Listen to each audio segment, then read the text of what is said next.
Everything we have ever assumed about the Upside Down has been dead wrong.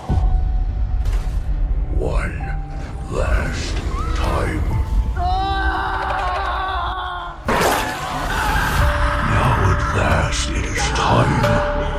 Time for my vessels to lead us to a new world. A better world. Found you.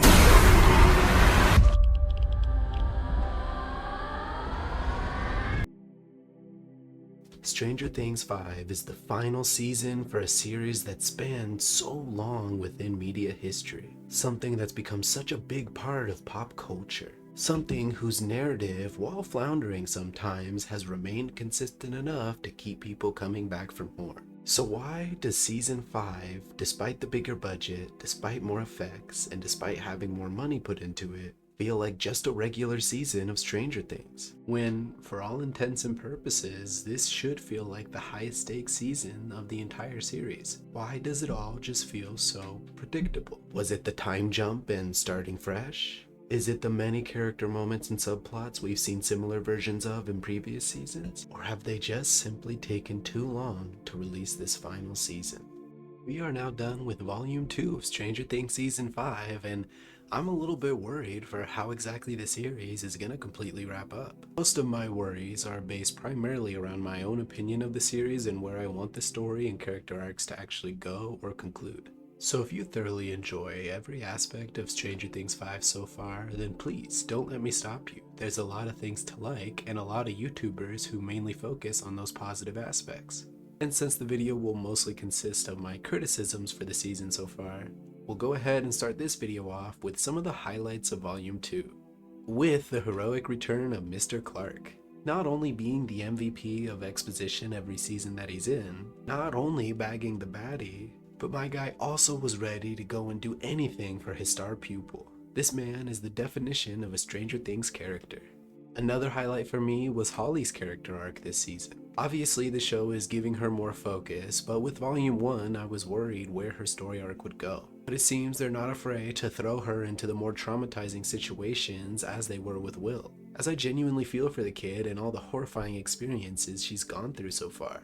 Another highlight for me would be Dustin and Steve. Their character arc throughout the entire series has been really satisfying, and I'm glad they opened up with some tension in Volume 1 to really pay it off in Volume 2, so we can head into the finale feeling just as strongly about their relationship as honestly when they began. Gaten and Joe's acting absolutely killed it, and I enjoy their dialogue when they actually go head to head with each other. I've been mostly on Steve's side this entire beef they had with each other, but I do think Steve crossed the line when bad-mouthing Eddie. Was he right? Yes, but did he need to say that to somebody who was grieving him so hard? In the end, I guess it really helped out, but it was definitely crossing the line. A line Dustin's already been pushing for a while, so again, it makes sense. Either way, their entire dynamic and story has been very satisfying to watch throughout the series, and may come out of the series as a whole as one of the most foundational relationships throughout the narrative. But another relationship I thoroughly root for that also got some highlights this episode was Max and Lucas. If you've watched my last video on these characters, I was really worried for these two. And while the escape from Camazotz wasn't necessarily as intense as I would have hoped for, I did really enjoy all the sequences within the hospital. And boy, when it comes to Caleb and Sadie's acting and the final moments where they reunite, this moment genuinely gave me goosebumps because of their performance.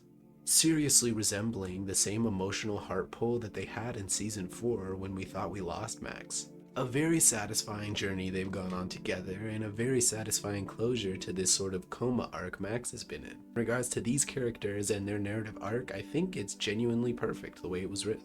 From meeting in Season 2 and not necessarily having the most cohesive start, to not even having the most sturdier foundational relationship in Season 3, Lucas never lost his confidence, and he never lost his love for Max. And it's cool to see Max and her entire character's journey finally come to open up and appreciate how much Lucas has actually been there for her, and in what ways. But this wasn't the only powerful moment, because we also get a section where Will saves Max when Vecna finally catches her. And while I do have some critiques on the choreography of this scene, I love how Will just stepped in and completely gave Vecna a taste of his own medicine. This was also a solid way to illustrate the power differences between both characters, as Vecna should obviously be more powerful than Will.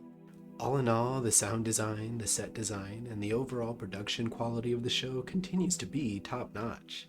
And when it comes to the characters, we do get a season that's very focused on their character journeys and small character moments that help develop them. But that kind of leads to my next criticism, which is we've sort of had this every single season of the show. In my opinion, we've reached the point in the grand scheme of the story where this entire season should have felt more like a climax altogether.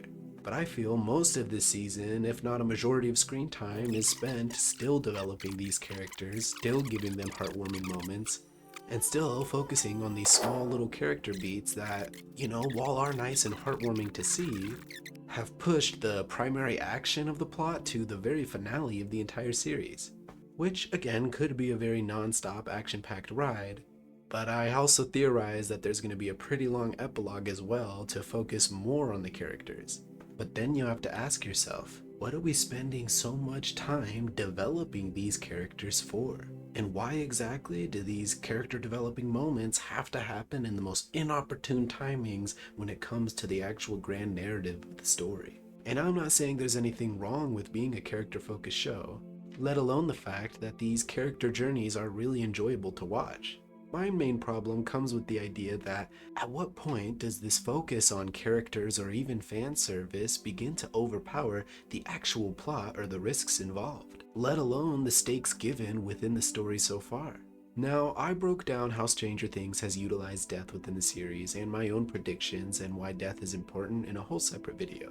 But to make a long story short, essentially I feel we've seen enough high-risk situations that characters have made it out of by the skin of their teeth and scot-free, that the plot armor is very apparent with most of these characters, with them almost coming off as like an Avengers-type team, which in my opinion would only really be fitting if all the characters had powers or they were a little more spunky like Callie's crew. But instead, we're stepping into the lives of seemingly everyday average normal people, who get caught up in very supernatural and extraordinary situations.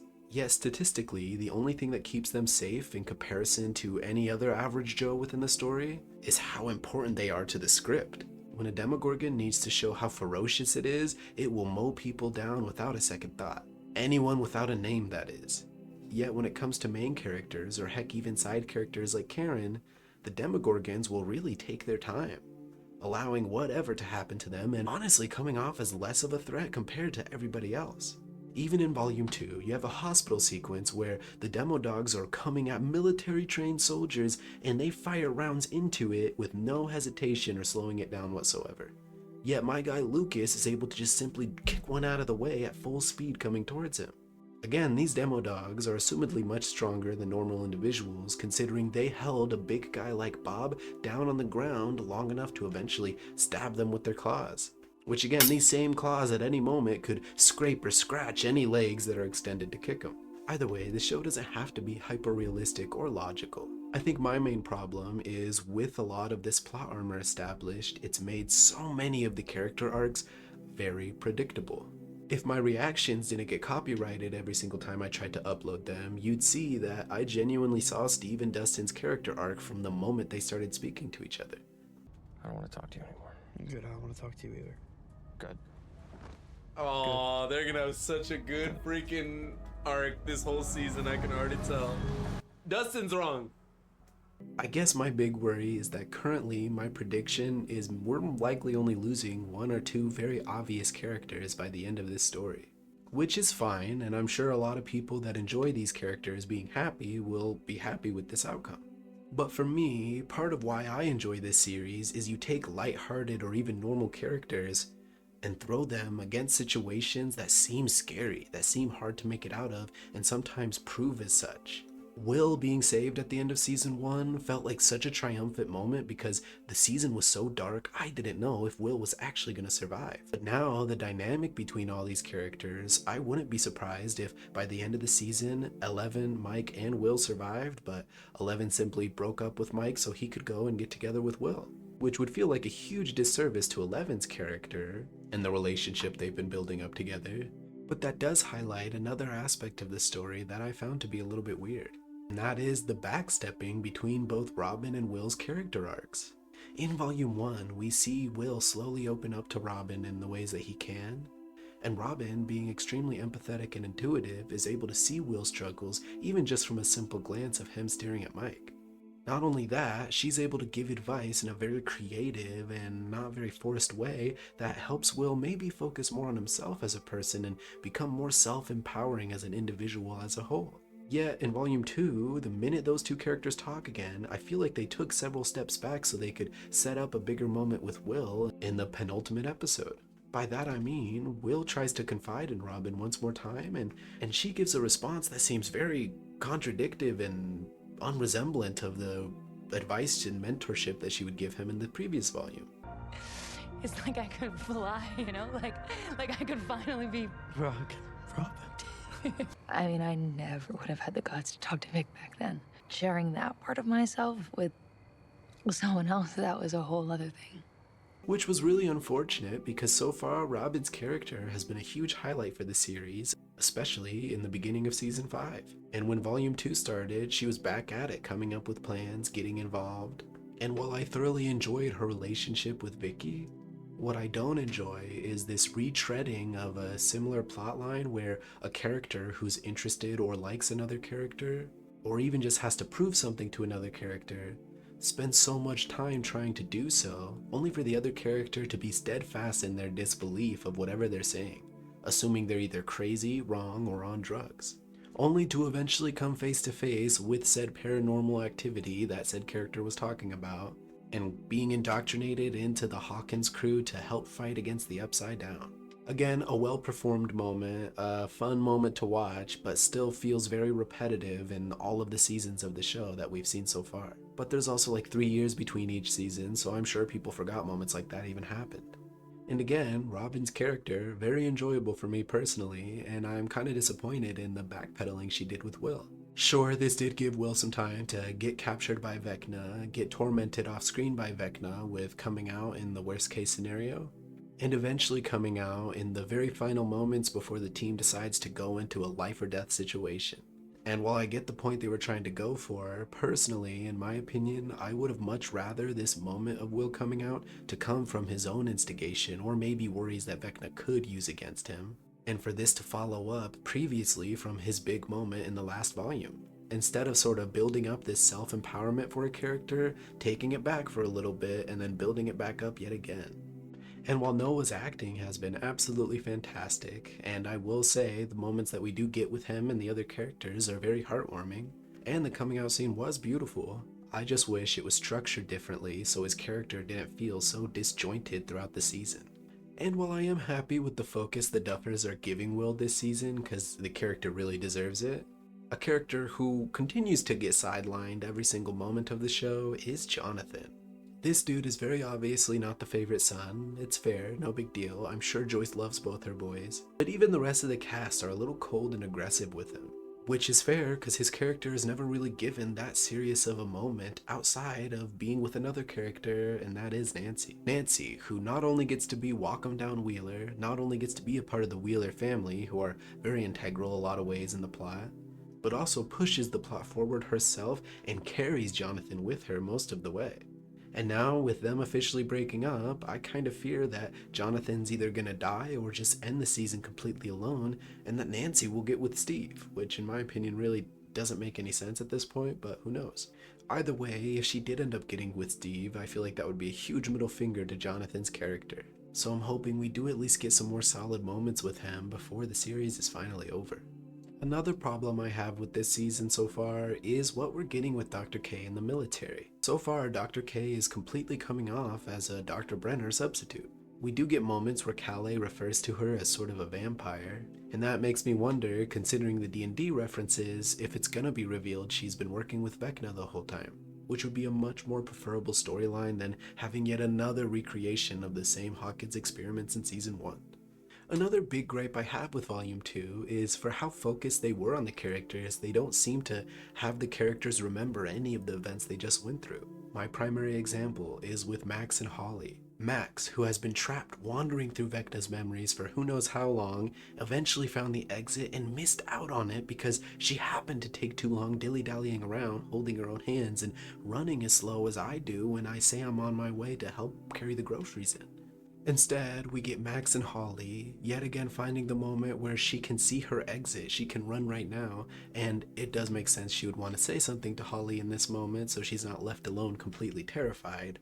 But still, as an audience member, I was stressing out their entire chit-chat, waiting for Vecna to pop up behind them and take one of them out.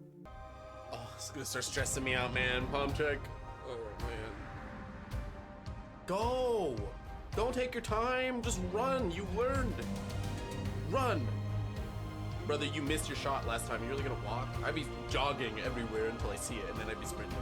It just felt like at the very climax of this entire escape from Camazotz, they decided, hey, let's stop mid-climax and have a heart-to-heart. In my opinion, while not being a professional writer in any way, shape, or form, I think it would have been much more impactful and more cohesive pacing-wise if this conversation between Max and Holly happened while Max was stuck under the rubble. Let's say they hear something in the cave that's scary, or let's just say they're trying to get through the cave rubble altogether. You could have had Max push Holly to go and be heroic and believe in herself and go and find the exit and blah blah blah. Holly could have actually begun to believe in herself and said, if I'm gonna be a hero, then I'm gonna do the heroic thing and save you. It's then that she could have saved Max and they could have hugged and been happy and confident with each other, and then boom, maybe Vecna appears and starts chasing them, and there is no time to kind of stop and look at these portals for a super long time and chit chat. No, they're just running and the music picks up. It's super emotional, akin to episode 4 last season. Then you could have cut to a beautiful moment of Max and Lucas reuniting and been super happy and left wondering, well wait, what happened to Holly? Then boom, cut to Holly in that horrible situation.